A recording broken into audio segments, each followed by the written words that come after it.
Was on time, that's doubtful.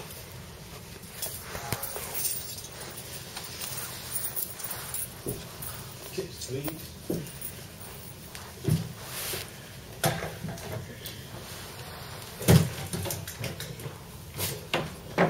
Please, thank you. See here. Thank you. Get this scene right.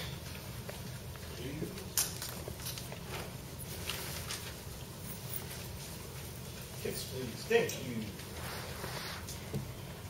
Please. Thank you very much. Six, please. Merry Christmas, Mr. Dickens. Goodness, I sure hope you're comfortable. I'm afraid not. It's too cold here, the ride too bumpy, and the train is so slow. And besides, I have a sore toe, and to top it all, I'm afraid I'm catching a cold, as you Americans say. Oh, yes. Merry Christmas. I'm sorry, sir. Well, we'll be in New York in an hour. Ah, the sooner the better. And I do not wish to be disturbed by anyone. Here's my ticket. Punch it up, sir. Okay. All right. Well, you be careful now because there's some pickpockets aboard. Some items been missing. Pickpockets? Just what we need. I expect the thieves will expect and get some more Christmas presents. Well, thank you. Thank you. All right.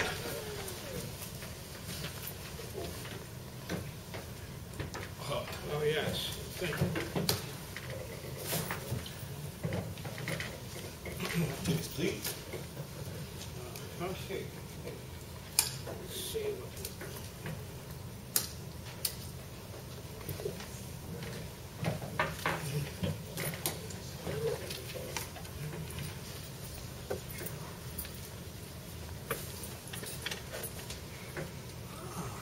Excuse me, sir, I don't mean to be obtrusive, but I noticed you're reading a book by Charles Dickens, one of my favorite authors. You are very observant. Yes, I rather enjoy reading Mr. Dickens' works. Now, if you don't mind. Oh, do you know that Mr. Dickens will be on a reading and lecture tour of the Northeast? Yeah, so I've heard. We are certainly looking forward to seeing Mr. Dickens at one of his lectures in New York. We? Yes. My acting company permit me to introduce myself, Mr. Tomley of New Haven. Oh, and I am... I am the impresario and director of the Southern Connecticut Society of Literature and Dramatics. Excuse me. My card. Oh, card too. I am... Attention, everybody! New York City! And 1 hour! I'll have you know, sir, that my amateur acting company is going to be performing some of Mr. Dickens' most famous novels all across the country in the West, at various towns and settlements, in mining camps, in the frontier. Oh, it'll be a huge tribute to Mr. Dickens. Ah, it's so exciting. Did you know he's born in January? February, I believe. Oh. Well, this is wonderful news. I expect there'll be many and plentiful royalty payments to Mr. Dickens, I would imagine. Well, I suppose so in time, but it'll certainly boost his popularity in America. And, well, wait, say, yes? It would be wonderful if you could join us in the dining car. We're going to be rehearsing in a little while. Look, I'm busy, you know.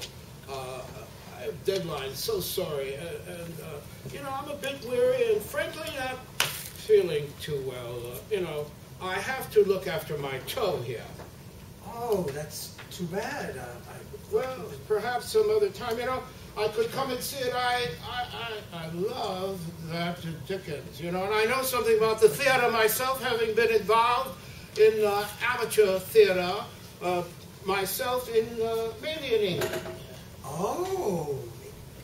Well, it's a little too far here, yeah. You know, in England, primarily in the provinces. Oh, just where we will be, in the territories in America. Well, we were welcome wherever we went, and all of our royalties went to charity. Sounds very noble. Well, you know, we wrote our own plays, couldn't afford the royalties. I imagine you'll be paying the author his royalties since your material is not original? I thought so. Yes, okay. Oh, what else did you do? Well, just about everything, from painting sets to acting and directing. I even manage a theater company, much as you do, Tom. Oh, do you miss that? Well, yes, I rather do. Well, then that settles it. It's absolutely vital for you to attend our rehearsals in the dining car. Maybe you could give us your opinion about our efforts. Well, I must say your offer seems to intrigue me a great deal. Then follow me, sir, into the dining car. Will do. Do you mind if I take some notes? Just a few of them. All right. So it'll be interesting. Oh, excuse me, I can't forget this. Rheumatism. Okay, as you Americans say. Tom, where are you?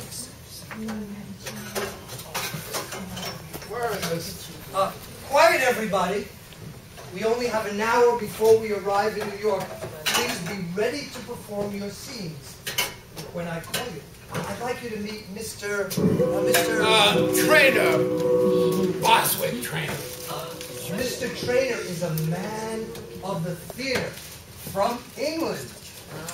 Mr. Trainer, Yeah. all of our actors, including myself, play many roles on and off the stage. And you'll soon see the rest of our actors perform in their rehearsal. I'm afraid still on book. I got my life. Well, we'll see. Well, where do you want me to sit, Chad? Why don't you make yourself comfortable? Over here? Sit right over there. Yes. Can do. You know what? All right, my talented thespians. Let's start off with the hard times. See that if you have to use your books. Okay. Oops.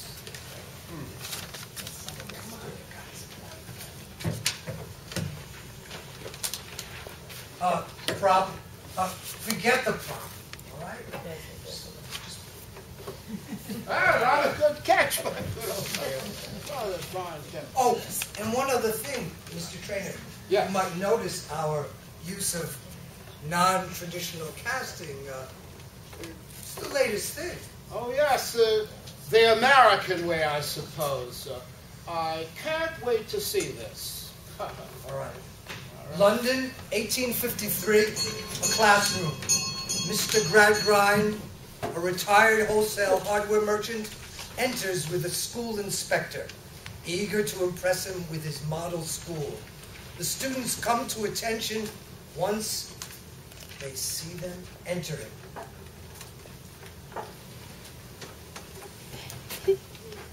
Now, Inspector, what we teach these boys and girls here are facts. Nothing but facts. Facts alone are wanted in life. Plant nothing else and root out everything else. You can only form the minds of reasoning animals upon facts. Nothing else will ever be of any service to them. This is the principle upon which I bring up my own children, and this is the principle upon which I bring up these children. Stick to facts, sir. Indeed, sir. In this life, we want nothing but facts. Nothing but facts. Girl number 20, what is your name? Sissy Jupe, sir. Don't call yourself Sissy. Call yourself Cecilia. It's me father that calls me Sissy, sir. Oh, then he has no business to do it. Tell him he mustn't. Cecilia Jupe, let me see. What is your father? He belongs to the horse riding, if you please, sir, at the circus. We don't want to know anything about that here. Your father breaks horses, don't he? If you please, sir, when they can get any to break, they do break horses in the ring, sir. You mustn't tell us about the ring here. Very well, then. Describe your father as a horse breaker. He doctors sick horses too, I dare say. Oh, yes, sir. Very well, then. He is a veterinary surgeon, a farrier, and horse breaker. Give me your definition of a horse. Girl number 20, unable to define a horse. Girl number 20, possessed of no facts in reference to one of the commonest of animals. Pizza! Your turn.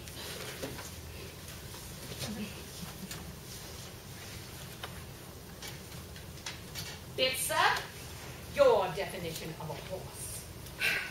Quadruped, graminivorous, 40 teeth, namely 24 grinders, 4 eye teeth, and 12 incisors. Sheds coat in the spring, and in marshy countries, sheds post too. Post hard, but requiring to be shod with iron. Age known by marks in mouth. Very well. Now that's a horse. Say, Thank you, Mr. Trainer. Any comments? none so far. They work all very hard. Carry on, carry on. Then, company, I suppose we have some great expectations of another wonderful season. Why, yes, as a matter of fact. I've been expecting to do this all day. Stagehand, set up the bench. And do it quickly and right. Come on.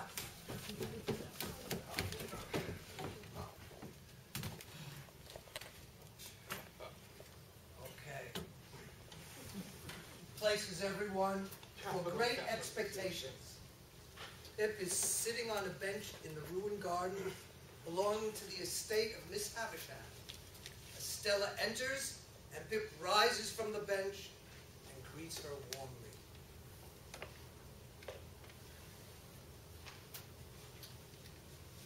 Pip, I'm greatly changed. I wonder you know me. After so many years, it's strange that we should meet again, Estella. Here, where our first meeting was. I've never been here since. Were you wondering as you walked along how the garden came to be left in this wretched condition?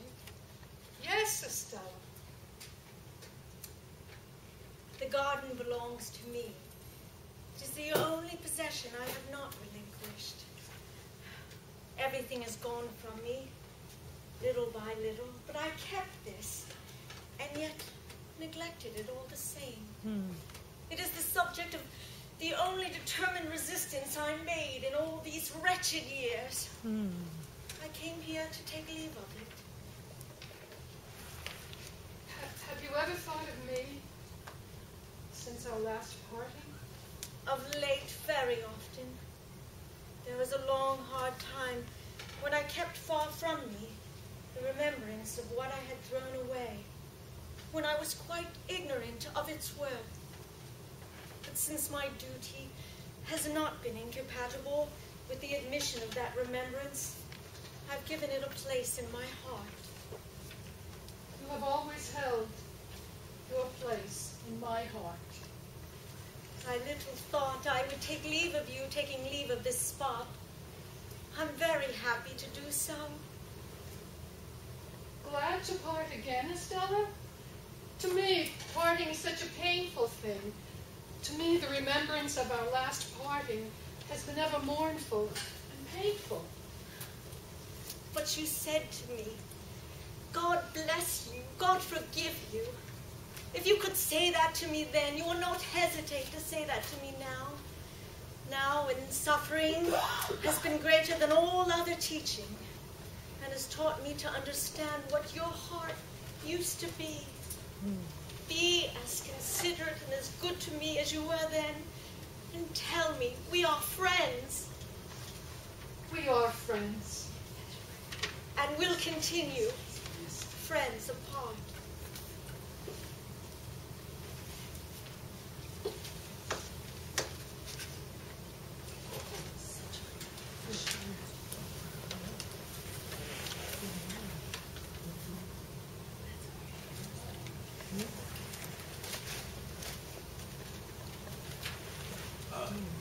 Comrade, let me say a few words here. Over here, my good man. Beautiful scene. Very, very capital. Do you have any more scenes with that lovely actress who played Estella? I'd like to see her again.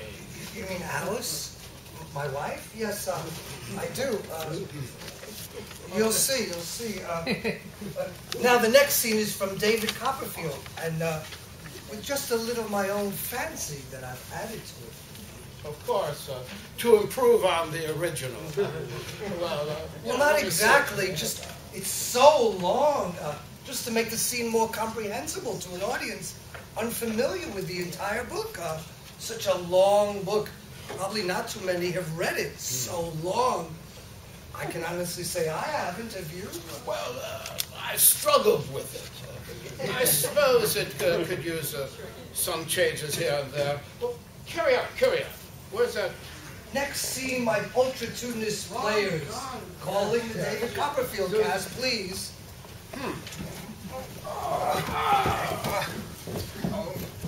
The scene, the parlor of the Micawber residence.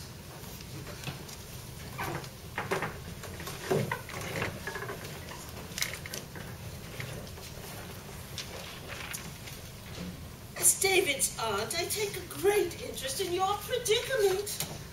Oh, after all, you and your dear husband are much more to us than his landlord. You are our friends. And now, once again, Mr. Micawber is in financial difficulty.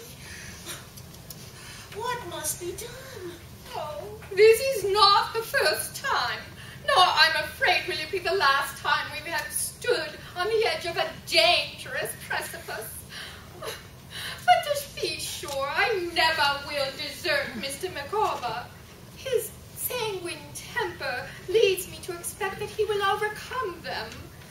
I repeat, I will never desert Mr. Micawber.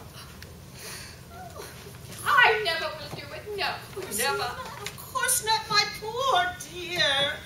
I have never asked you to do that. Oh, I do not deny that he has kept me in the dark as to his resources and his liabilities both.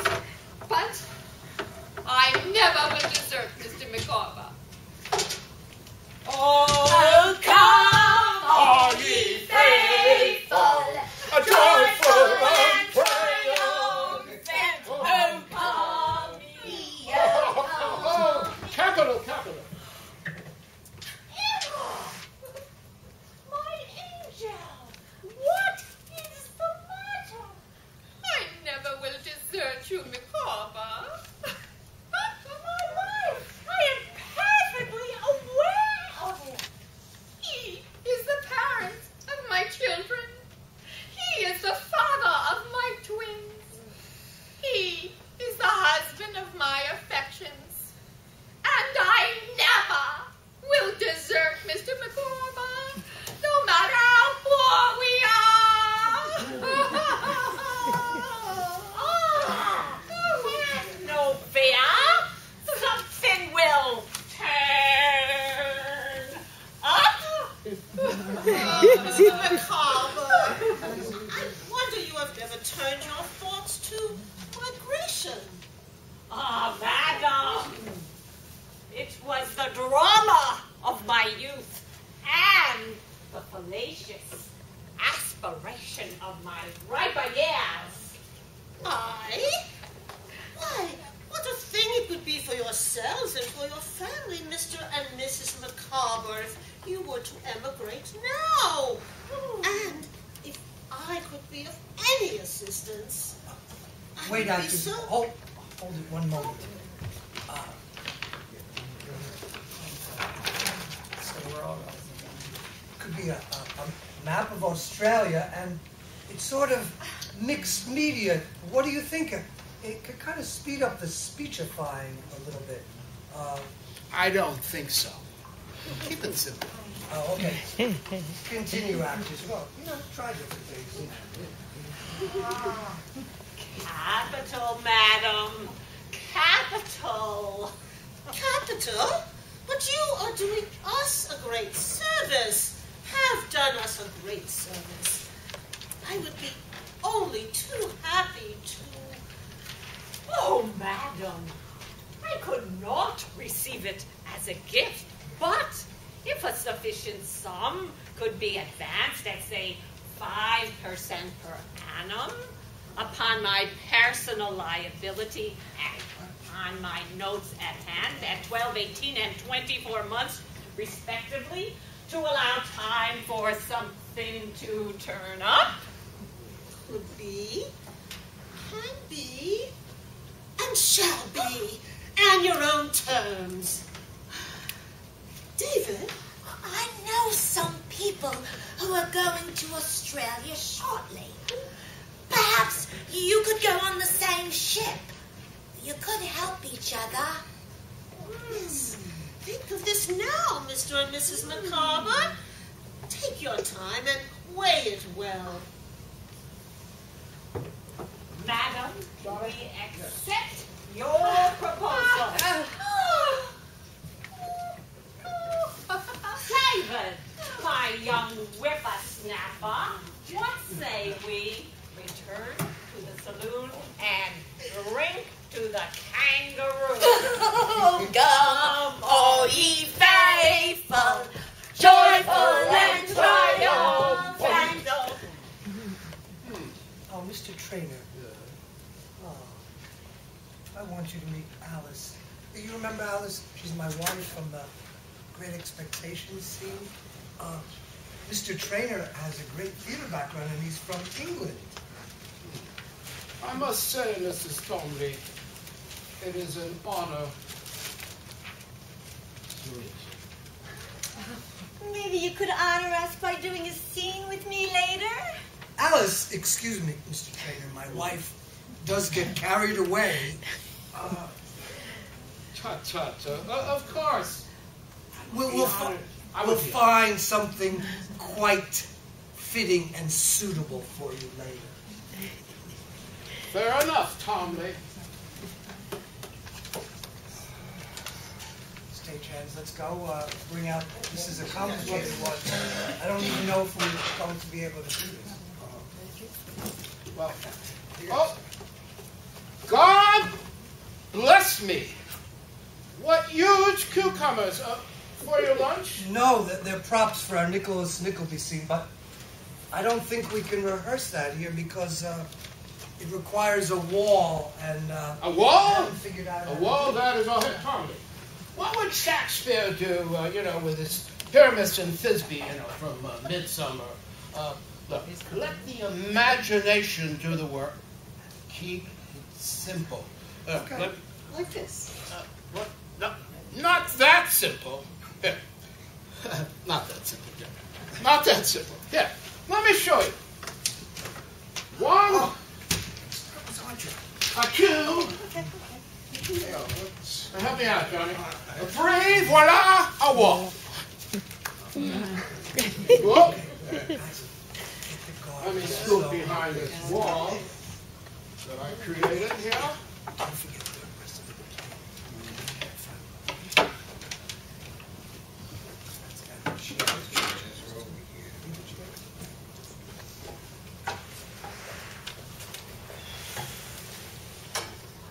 Okay. Wall, and here's our garden. Actors ready now for the Nicholas Nickleby scene. Mr. Trainer, Yeah. sorry, I forgot to tell you that one of my actors who was playing the part of Nicholas left for an earlier train in New York, so I'll have to take that part for now. Carry on, chap. Carry on. Susie.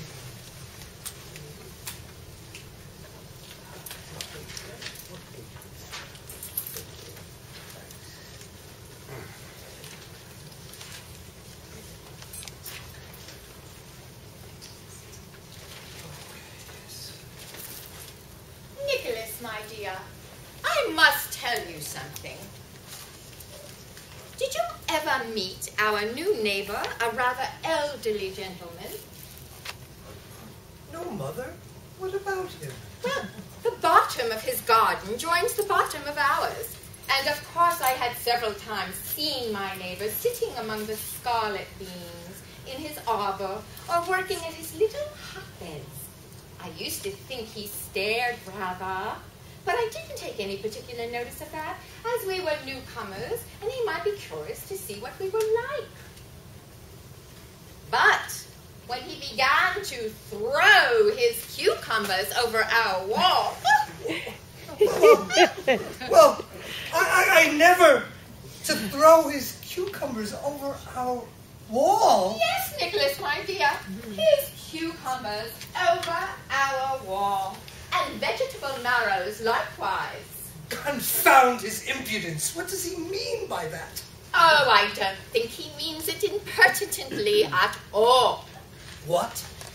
Cucumbers and vegetable marrows flying at the heads of the family as they walk in their own garden? And not meant impertinently? Why, Mother! Oh, he must be a very weak and foolish and inconsiderate man. Still, at the same time, his attentions are sort of flattering. You know, although I should never dream of marrying him. Surely, Mother, such an idea never should have entered your brain for an instant. You know, there is no language of vegetables which converts a cucumber into a formal declaration of attachment. Couldn't you be mistaken? Mistaken? Lord, Nicholas, don't you think I know when a man is in earnest? Well. These are the presents which come pouring over the wall every day, and very fine they are. Certainly, very fine. We had one of the cucumbers at dinner yesterday. And think of pickling the rest for next winter. Oh, Mother, now really. And last evening, he crawled gently over the wall as I was walking in the garden and proposed marriage and an elopement. His voice is as clear as a bell or a musical glass. Very much like a musical glass indeed, but of course I didn't listen to it. Oh, now you're making sense. Then the question is, my dear Nicholas, what am I to do? Yes, what is she to do? Well, let's not give it away, Mr. Trainer. Well, here You'll just have to see it on Lower Broadway. Lower Broadway, you say? Well, perhaps. But, you know, that was quite a satisfying scene as it were. A bit unfinished, I dare say. But tell me, old chap, you have something with a little more variety. Perhaps see. something That guy serious? anyway. Let's see, maybe we Who do could... you think he is? I Maybe don't not. know, but he sure done a lot of... Attention, everybody. 1/2 hour to arrival in New York. Watch your valuables. You'll watch your valuables. Pickpockets above. Watch your valuables. Ah, pickpockets, I know. We'll do a scene from Well, that that'll do. fearless pickpocket Fagin Well, that'll do. from Oliver Twist. Yes, you don't have to twist my arm. It's one of my favorites, chap. Yeah. Actors. I mean, I'm saying things I shouldn't say. Actors, prepare yourself for the Oliver Twist scene. Let's prepare the stage first. You can sit right here. Okay. And if you don't mind being an extra in the play for this one. Well, extra when I was quite the luminous star in England, but That'll do. I'd be delighted. Good. I don't mind. Here you go. Oh, thank you, sir. Let's do it as an improvisation. Improvisation? Let's just play along, okay, on this one. You might want to remove your coat, Mr. Trainer. No, if you don't mind, I still have that confounded coat. Do you mind? I'll keep my jacket a bit unbuttoned if you don't mind. Is that all right? Yeah, come on.